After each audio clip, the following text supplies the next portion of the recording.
Hello, xin chào các bạn đã quay trở lại với review 5 phút. Ở cuối tập trước, ngay khi trở về Đông Lăng Quốc, mọi người phát hiện vợ Triệu Bằng đã mất tích một cách thần bí. Không chỉ vậy, toàn bộ khung cảnh nơi đây đều bao phủ bởi một màn quỷ dị. Đang trong lúc cả đám tỏ ra hoài nghi thì một tên đệ tử của Đồ Tâm giáo xuất hiện.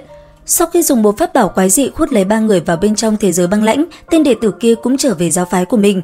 Từ Dân lúc này rốt cục cũng ra tay phá nát pháp bảo kia, đồng thời mang 2 người Hoàng Thiên và Triệu Bằng ra ngoài.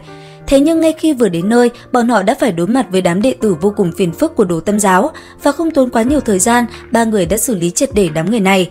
Tuy nhiên, tồn tại suốt bao năm qua, Đồ Tâm giáo không chỉ có như vậy. Rất nhanh, một tên ma đầu tóc bạc từ trong đại môn phóng ra. Làm cho mọi người thất kinh là hắn làm ra một động tác kỳ lạ, đồng thời dùng máu huyết dẫn nhập tạo ra một cái đại trận tràn ngập quang mang màu đỏ. Ngay khi huyết sắc lưu chuyển hình thành nên trận pháp bao quanh người tên kia, vô số cô hồn dã quỷ từ dưới mặt đất chui ra, nhắm phía đám tử dương mà lao tới. Bình tĩnh quan sát không gian xung quanh, mỗi một sợi huyết vụ hỗn loạn ở trong không khí dường như phác họa ra một tấm lưới cắn nuốt linh hồn. Từ Dương quay qua phía Hoàng Thiên cùng Triệu Bằng lên tiếng: "Ta nghĩ rằng ta đã đoán được động cơ của đám người này. Công pháp mà bọn chúng tu luyện thông qua thôn phệ lực lượng huyết mạch của các thể chất khác nhau để tiến hành cường hóa. Hiện tại, ta có thể khẳng định một điều, phu nhân của Triệu Bằng và những người khác nhất định đang ở bên trong Đồ Tâm giáo." Triệu Bằng nghe xong chiến ý tăng vọt, cả người giận dữ hét lên như một con cuồng sư, bạo tẩu xông lên hung hăng đánh chém đám âm hồn kia. Lão tử Hoàng Thiên thấy Triệu Bằng đã động cũng không tiếp tục đứng im, cây quản sắt trong tay huyễn hóa ra vài động tác hướng đám vong linh kia nhào tới. Trái lại, Từ Dương vẫn bình thản đứng đó quan sát sự tình xung quanh. Đã sống tới 10 vạn năm trên đại lục, hắn còn có cái gì chưa từng thấy qua. Liếc mắt hắn đã nhận ra pháp trận trước mắt chính là Đồ Hồn Tuyệt Trận. Không ngờ rằng đám người Đồ Tâm giáo lại lựa chọn phương thức dùng máu huyết để hiến tế tu la, đem vong linh từ tay Diêm Vương triệu hồi dùng cho mục đích xấu xa này. Nghe được thanh âm Đồ Hồn Tuyệt Trận trên miệng Từ Dương phát ra, ma đầu tóc bạc thoáng sửng sốt, không nghĩ tới một tên luyện khí kỳ lại có thể biết được.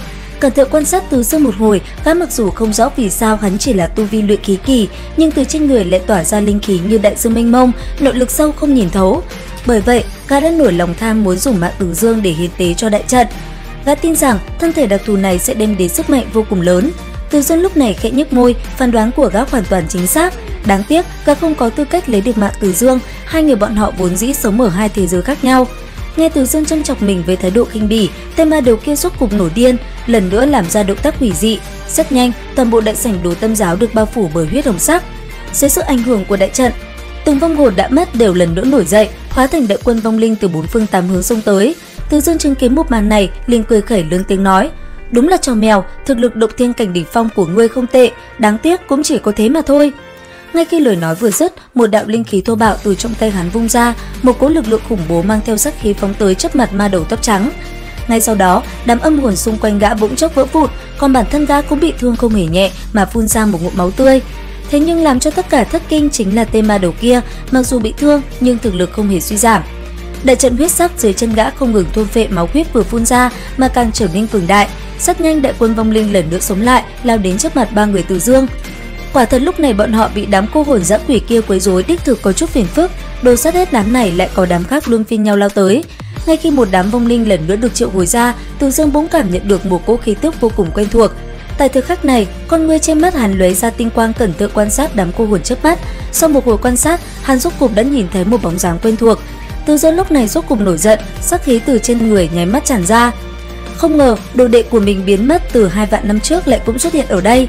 Mặc dù không biết chuyện gì đã xảy ra, nhưng hắn quyết định sẽ băm xác tên ma đầu kia thành nhiều mảnh, dùng tính mạng của hắn trả giá cho sự biến mất của đồ đệ hắn trước kia. Đến đây thì cũng hết tập 34 luyện khí 10 vạn năm. Các bạn có tò mò về diễn biến tiếp theo hay không? Nhớ theo dõi kênh để biết thêm chi tiết nha. Video đến đây là hết rồi. Xin chào và hẹn gặp lại các bạn ở những video tiếp theo.